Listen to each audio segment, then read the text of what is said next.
ప్రియ సహోదరి సహోదరులు దయచేసి గమనించండి. నీతిమంతుడు మొదటిగా ప్రేమిస్తాడు.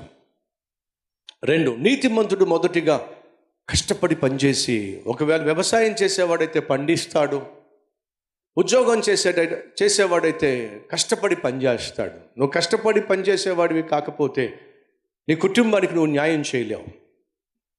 నువ్వు కష్టపడి పనిచేసేటటువంటి ఇల్లాలివి కాకపోతే నీ కుటుంబాన్ని నువ్వు నిర్మించుకోలేవు. నువ్వు కష్టపడి చదివేటటువంటి స్టూడెంట్వి కాకపోతే అమ్మ నాన్న కన్న కలలు సాకారం చేయటం నీ వల్ల కానే కాదు. కాబట్టి చెప్తున్నా, కష్టపడి పండించో, కష్టపడి పని చేయి. అప్పుడు ఏం జరుగుతుందో బైబిల్లో ఉంది, చూద్దాం రండి. నీతిమంతుడు కష్టపడి పండిస్తాడు, ఆ తర్వాత ఏం చేస్తాడు? 12వ వచనము, నీతిమంతులు వేరు చిగుర్చును. ఏమిటట? నీతిమంతుల వేరు చిగుర్చును అంటే అర్థం ఏమిటి? ఫలిస్తాడు. నువ్వు పండిస్తేనే కదా ఫలించేది. నువ్వు కష్టపడితే కదా, కష్టే ఫలే అన్నారు పెద్దలు.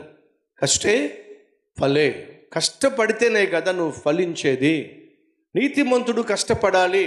సహోదరి సహోదరులు, నీతిమంతుడికి ఉన్న తత్వం ఏమిటంటే కష్టపడే తత్వం.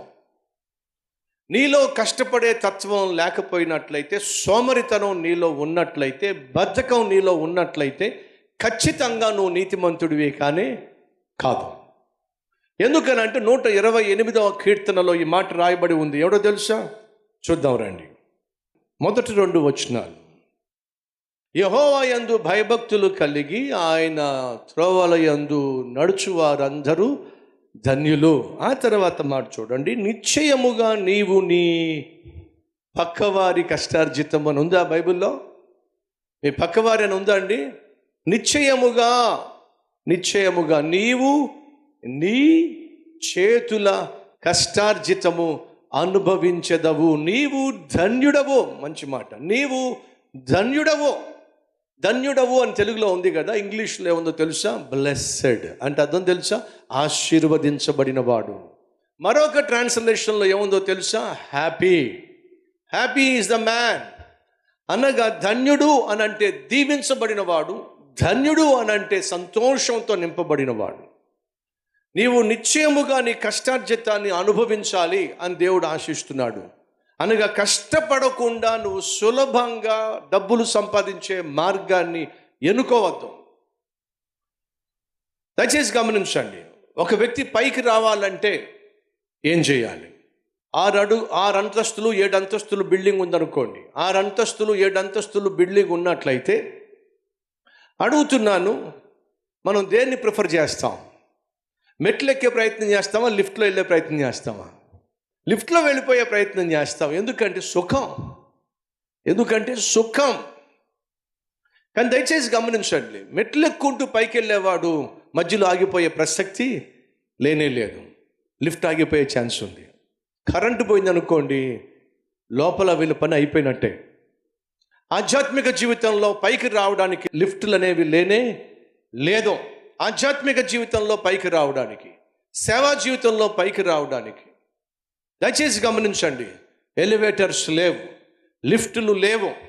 ఎవరైనా పైకి రావాలంటే ఖచ్చితంగా ఒక్కొక్క అడుగు, ఒక్కొక్క మెట్టు ఎక్కుకుంటూ పైకి రావాలి. దురదృష్టం ఏమిటంటే ఈ మధ్యకాలంలో కొంతమంది సేవకులను చూస్తున్నాను, యవ్వన ప్రాయంలో ఉన్నటువంటి సేవకులను చూస్తున్నాను. చాలా త్వరగా పైకి వచ్చేసేయాలి, చాలా త్వరగా ఉన్నత స్థితికి చేరిపోవాలి, పేరు ప్రఖ్యాతలు వచ్చేసేయాలి, గొప్ప సేవ చేసేసేయాలి, గొప్ప సంఘాలు పెట్టేసేయాలి అని చెప్పి వాక్యాన్ని ధ్యానించకుండా, మోకాళ్ళ మీద పడి తమ జీవితాలు నిర్మించుకోకుండా గూగుల్లోకి వెళ్ళి అక్కడి నుంచి అన్ని ఏర్పాట్లు చేస్తున్నారు. అక్కడి నుంచే సందేశాలు, ఎవరో అందించినటువంటి సందేశాలు కాపీ కొట్టేయడం, ఆ కాపీ కొట్టిన సందేశంతో మనుషుల్ని ఇంప్రెస్ చేసే ప్రయత్నం చేస్తున్నారు. దయచేసి గమనించండి. కోల్ ఫామ్లో ఏం చేస్తారు తెలుసా? కోడి 2 నెలల్లో ఇలా అయిపోవాలి, ఏం చేస్తారు? ఇంజక్షన్లు ఇచ్చేస్తారు. అలా తక్కువ సమయంలో బలంగా తయారయ్యేటటువంటి కోడి ఎప్పటికీ ఆరోగ్యము కానే కాదు. అలాగే తక్కువ సమయంలో లిఫ్ట్లో పైకి వచ్చేసేటటువంటి సేవను కోరుకునే వాళ్ళు ఎప్పటికీ కూడా ఆశీర్వాదంగా, ఆదర్శంగా ఉండరు. సహోదరులు, కష్టపడి పైకొస్తేనే ఆ కష్టానికి తగిన ఫలితం ఉంటుంది. వాళ్ళ పొట్ట వీళ్ళ పొట్ట కొట్టి పైకొచ్చినట్లయితే నీ వల్ల నీకే ఆశీర్వాదం ఉండదు అనే వాస్తవాన్ని మర్చిపోవద్దని ప్రభువు పేరట మనం చేస్తున్నాను. నిశ్చయముగా నీ చేతుల కష్టార్జితము అనుభవించదవు. నీవు ధన్యుడవు. నీకేం కలుగుతుంది? కీడా మేలు కలుగుతుంది. కష్టపడే వాళ్లకు మేలు కలుగుతుంది. కష్టపడకుండా దొడ్డిదారున పైకొచ్చే వాళ్లకు కీడు కలుగుతుంది. ఈ వాస్తవాన్ని దయచేసి అర్థం చేసుకోవాల్సిందిగా ప్రభు పేరట మనం చేస్తున్నాను. మొదటిగా నీతిమంతుడు ప్రేమిస్తాడు, పండిస్తాడు. మూడోదిగా ఫలిస్తాడు. యాకోబుకు చాలామంది కుమారులు ఉన్నారు. ఆ చాలామంది కుమారులలో ఒక కుమారుడు మాత్రమే ఫలించాడు. ఆ కుమారుని గురించి ఈ విధంగా యాకోబు ప్రవచనం చేశాడు. ఏమిటో తెలుసా? యోసేపు ఫలించడి కొమ్మ. యోసేపు ఫలించడి కొమ్మ. సహోదరుడా, నువ్వు ఫలించాలి అని అంటే కష్టపడాలి. కష్టపడడం నీ చుట్టూ ఉన్న వాళ్ళు చూడాలి. నీతిమంతుడు ప్రేమిస్తాడు, ఆ ప్రేమను పంచే మనస్సు నాకి. నీతిమంతుడు పండిస్తాడు, అలా పండించడానికి కష్టపడే తత్వం నాకు దయచే.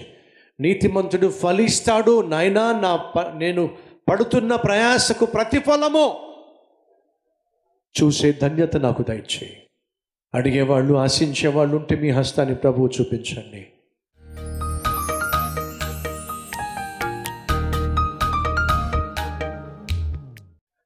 పరిశుద్ధుడు అయిన ప్రేమ కలిగిన తండ్రి, సత్ప్రవర్తన కలిగిన నీతిమంతుడు ప్రేమిస్తాడని, పండిస్తాడని, ఫలిస్తాడని, పంచేస్తాడని, ప్రకాశిస్తాడని విలువైన సందేశం ద్వారా మాతో మాట్లాడావు. విత్తబడిన ఈ వాక్యాన్ని మా హృదయంలో ఫలింపచేయండి నాయన. పండించండి నాయన. పని చేయులాగున చేయండి ప్రభువా. నీ వాక్యం మాలో ప్రకాశించి నాయన మేము ఈ లోకాన్ని ప్రభువా వెలిగించే కృప మాకు దయచేయండి అయ్యా. లోకానుసారమైన జీవితాన్ని దూరం చేయండి అయ్యా. లోకంలో మేము కలిసిపోకుండా, లోకంతో మేము మిళితమైపోకుండా, లోకస్తులుగా జీవించకుండా నాయన నీ బిడ్డలుగా జీవించే కృప మాకు దయచేయండి అయ్యా. యేసు నామం పేరట వేడుకుంటున్నాం తండ్రి. ఆమెన్.